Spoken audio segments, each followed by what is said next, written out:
E aí, meus queridos, tudo bem com vocês? A gente vai falar de artes hoje. É um complemento de Mesopotâmia. Já tinha combinado com vocês que geralmente eu ia tentar encaixar o conteúdo de artes para a gente analisar a produção artística no período histórico que a gente estivesse analisando. Como nós começamos analisando ali a formação das primeiras sociedades em Mesopotâmia, nós vamos então falar de arte na Mesopotâmia. O pessoal que já acompanhou a aula de história, que já falou sobre o processo cultural, né, da formação dos povos da Mesopotâmia, já pegou ali informações picotadas, uma informação ou outra, referente à produção cultural, né, desse complexo de povos que foi a Mesopotâmia. Eu vou juntar aqui essas informações e acrescentar, logicamente, outras informações sobre esse perfil cultural, esse perfil de produção de arte, nesse vídeo aqui para vocês se prepararem para a nossa avaliação. Beleza?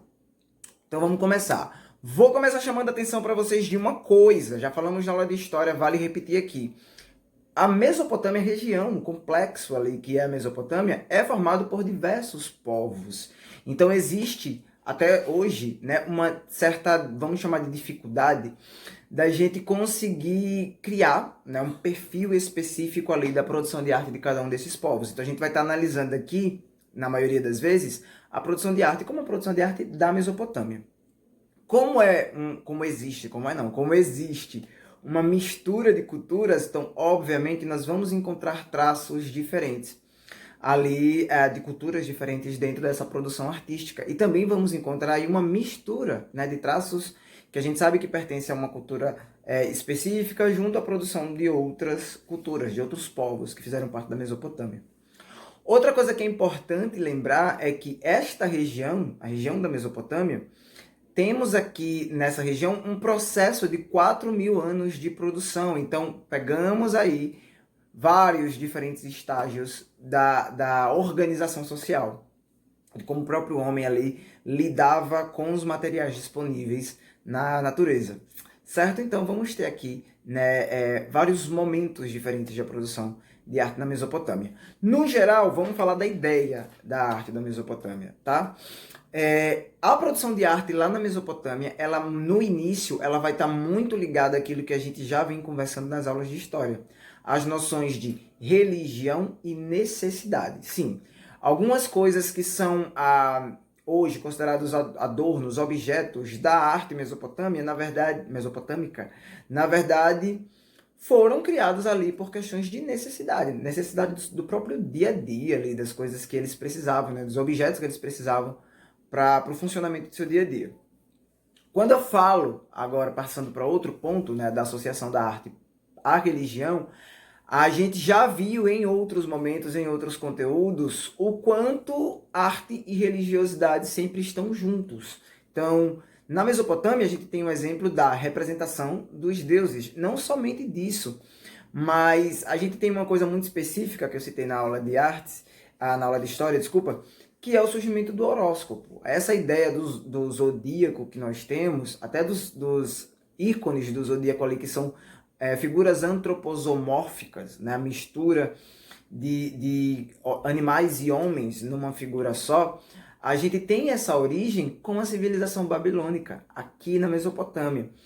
Porém, o horóscopo a gente não pode dizer 100% que é uma invenção mesopotâmica, até porque é o termo zoológico, zodíaco, desculpa, a própria organização do zodíaco, ela tem aí, né, termos que são gregos. Então tem uma mistura ali entre um pedaço muito grande da cultura mesopotâmica, uma influência egípcia, para ir lá na Grécia se configurar, né, a tabela do zodíaco, aí, o calendário do horóscopo, como nós conhecemos no dia de hoje. Porém, uma coisa que é um traço muito claro, né, da sociedade mesopotâmica, que está associado à sua cultura e que está presente, obviamente, nas tabelas aí dos horóscopos, é a observação dos planetas e como esses planetas podem interferir na nossa vida.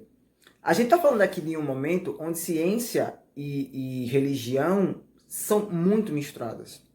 Tá? Na Mesopotâmia, ciência e religião são muito misturadas. A gente vai ver isso em dois exemplos. O primeiro exemplo é justamente isso, a observação dos astros.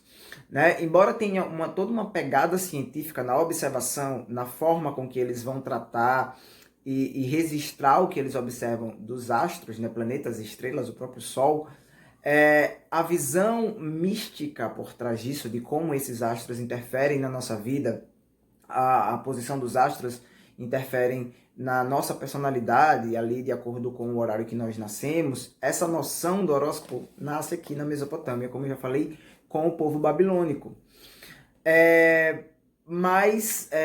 Daí a gente tem essa mistura, né, de religião com consciência. O outro exemplo, né, que eu tenho para dar sobre essa mistura de religião com ciência é a construção dos zigurates. Né? O que são os zigurates, primeiro? Os zigurates, eles são grandes templos, né, de adoração aos deuses, e aí vale mais uma nota aqui, que a gente já falou sobre cultura mesopotâmica. Eles são politeístas. Então, os zigurates são esses templos para adoração a esses diferentes deuses. Alguns zigurates, inclusive, serviam para adoração de mais de um deus, né? Só que também vai chegar um determinado momento ali, onde essas grandes construções, que são os zigurates na Mesopotâmia, vão ter uma outra serventia: a observação dos astros. Então, nós temos um mesmo prédio, uma mesma construção, com uma finalidade científica e com uma finalidade religiosa, o que, se a gente vai analisar no restante da história da humanidade, é algo impensável, né? Mas na Mesopotâmia aconteceu. Um outro ponto para a gente falar é sobre, de fato, o que nós encaramos como objetos de arte hoje em dia. A construção de quadros, o desenvolvimento da literatura, a própria arquitetura, acabamos de falar dos zigurates, o desenvolvimento de joias, mosaicos, tudo isso aconteceu durante o processo aí de construção da cultura mesopotâmica. Né? Normalmente, o que é que eles usavam ali de material? Já que eu estou falando aqui desde de artes plásticas até construções, né? Até arquitetura. Eles usavam diversos materiais. Se a gente for falar de metais, eles trabalharam com bronze, com estanho, com prata, com ouro, com basalto. Então temos diversos exemplos de metais que foram trabalhados pelo povo mesopotâmico. Vale lembrar que o homem começa a trabalhar com metal um pouquinho ali antes do desenvolvimento dessa primeira civilização. É o que a gente chama de Idade dos Metais, ali no final do período classificado aí como pré-história. Mas aí, nesta região, né, da Mesopotâmia, é uma região muito fértil, uma região fértil em todos os sentidos, tanto por ser banhada pelos rios Tigre e Eufrates, quanto pela grande quantidade de matéria-prima que eles vão ali ter disponíveis na natureza. Né? Só que falei 5 tipos de metais, né, diferentes que eles utilizam nas suas produções, e existem até mais. Passando para os outros materiais, né, para os materiais utilizados ali na construção das estátuas e dos templos e das outras, né, construções, a gente vai ter aqui argila, adobe, terracota, né, só como exemplos aí de diferentes tipos de material, material que extraem da própria natureza, né, utilizados para as construções aí das suas casas, dos seus templos, das grandes muralhas que eles vão desenvolver e das figuras, né, das estátuas. Falando das estátuas, inclusive, né, e fazendo uma ligação do que eu falei aqui sobre a influência da religiosidade, praticamente todas as estátuas, né, tudo que foi construído com relação a esculturas dentro de todo esse processo de construção da Mesopotâmia, quase tudo está relacionado a uma visão religiosa. Então, na sua grande maioria, o que vai ser representado nessas estátuas? Os grandes patesis, né, que eram os líderes religiosos e políticos que existiam lá, os deuses, principalmente, e em sua grande maioria, mulheres, né? As próprias representações antroposomórficas, é daí que a gente consegue entender como eles imaginavam, como eles idealizavam seus deuses, metade humanos, metade animalescos, a partir dessas estátuas. Olha a importância que tem, né, essa produção. E mais para frente as outras grandes construções. Já falei dos zigurates. A gente tem ainda dentro do período da história da Mesopotâmia algumas pirâmides, alguns estilos de pirâmides sendo desenvolvidos, os próprios jardins suspensos da Babilônia, construídos lá na segunda parte do Império Babilônico. Então a gente consegue ver aí, né, que a gente vai encontrar dentro da Mesopotâmia, praticamente todos os exemplos de produção de arte. Falta falar então de música e literatura, né? Será que eles conseguiram desenvolver já lá naquela época música e literatura? A resposta é clara e rápida, sim. Principalmente ali na época dos assírios. Engraçado, né? Quando eu falei em história, eu falei para vocês dessa característica dos assírios seria um povo muito bruto, um povo muito... Associei o nome assírios a assassinos por essa questão militar que era muito forte deles, mas a questão militar é associada à questão da arte aqui pelos assírios. Eles também desenvolveram aí. Quando eu falo aqui da preparação para as guerras, a preparação dos grandes exércitos assírios, depois exércitos mesopotâmicos, né, quando eles dominam ali para as batalhas, para as proteções, para as guerras de dominação de novos territórios, eles eram preparados ali ao som dos tambores para fazer com que todo mundo entrasse na mesma vibração, a vibração da guerra, a vibração de estar preparado ali para ir para o combate. Então a música está associada à noção de guerra dentro da estrutura aí de produção de arte da Mesopotâmia. Então passamos para o nosso último exemplo, então, literatura. Então, passando, agora eu parei para pensar no que eu falei. Literatura, vamos seguir aqui.